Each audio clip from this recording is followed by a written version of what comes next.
There's certainly something to be said about living life to the fullest. Perhaps that's especially true if you know the end is coming. One Newfoundland man made the best of the limited time he had left. Shannon Churchill not only checked off boxes from his bucket list, he also wrote his own obituary, inspiring many people who read it. Shannon's wife, Melissa Churchill, joins me live from Cole Harbour, Nova Scotia. Melissa, when I was reading some of the background about your husband and looking at some of those pictures, I thought, I missed an opportunity to meet this man, so help me to meet him. What was he like? Hi, good morning, Suhana. Shannon was really, he was one in a million, probably one in a billion. He really was a true, amazing soul and person. He loved life and he embraced life. He saw beauty in the simple things and the small things and experiences. And, you know, he was always up for a laugh. I never, ever in all the years I've known Shannon, he was never, you know, pessimistic or in a bad mood. He really carried no stress at all. And, you know, I think that was portrayed so well, you know, in his obituary. You know, he wanted to, you know, put his last thoughts to paper, and he went out on a high note, like we said, just like George Costanza on Seinfeld. Yeah. Yeah, you know what? He mentioned Seinfeld. I just want to read for our viewers who didn't get the opportunity the first line from that obituary. It says, "Stuff has been trying to kill me for years, and it was colon cancer that finally got me at the age of 44 on January 31st, 2018, peacefully at home."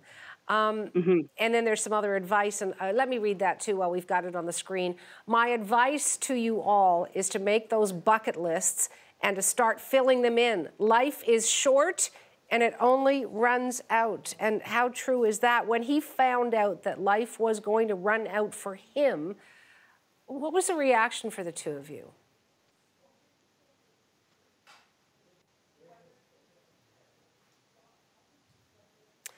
I'm not sure our audio is still up and running, but I do want to check that. Melissa, it's Suhana. I can hear you now, yes. Yep. Okay, we had a bit of an audio glitch there, so just so that we can pick up on our conversation, he did find out that he was going to die, and then he wrote his own obituary, and he sort of gave people advice to say, if you've got a bucket list, check things off. I want to know whether that reaction took a lot of time to come to, because when you first found out, what did you think? Well, when we first found out, he was diagnosed at first 4 years ago. So, you know, cancer was definitely, it was part of our lives, but he said, you know, he lived his life, you know, besides having cancer. Cancer was, you know, off to the side. So it didn't take long for Shannon to accept, what was going to be, and for myself that was also true. We've both been very realistic with his diagnosis and what he would face.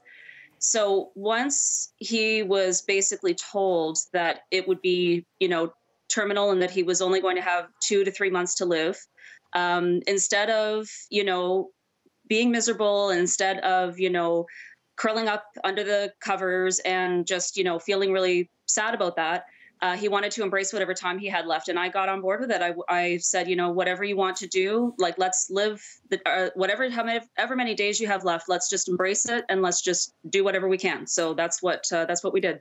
You know, you're making it sound pretty easy. Do what you want to do and have no regrets. But what was the hard stuff in that?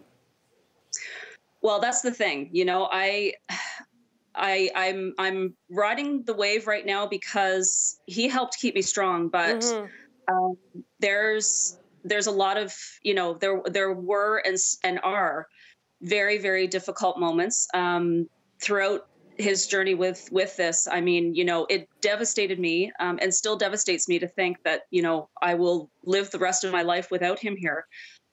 So even though right now, yes, it seems like, you know, things are okay, you know, they're not okay. I'm missing him terribly.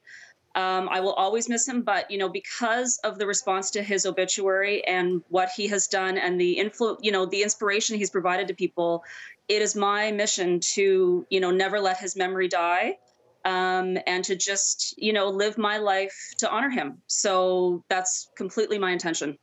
And hearing your words, if he could, what would he say to that?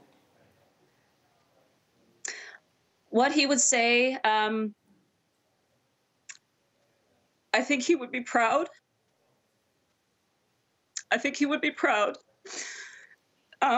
He wanted me to be strong. He was worried that I wouldn't be able to be strong. And I told him, babe, I will do everything that I can to be strong through this, and, to be strong for the rest of my own days, and to embrace life and enjoy life. So I think he would be shocked at the response to the outpouring of, love and reaction to his obituary. I know I certainly was, because to me, that's just who Shannon was.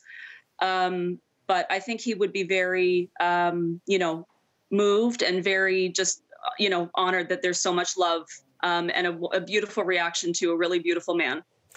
I'm so glad that you took the time to talk to us. Our viewers across the country are probably aching along with you and wish they had known Shannon. And I just want to say you strike me as an incredibly strong woman. I thank you for your time. Thank you so much, Sue Hannah.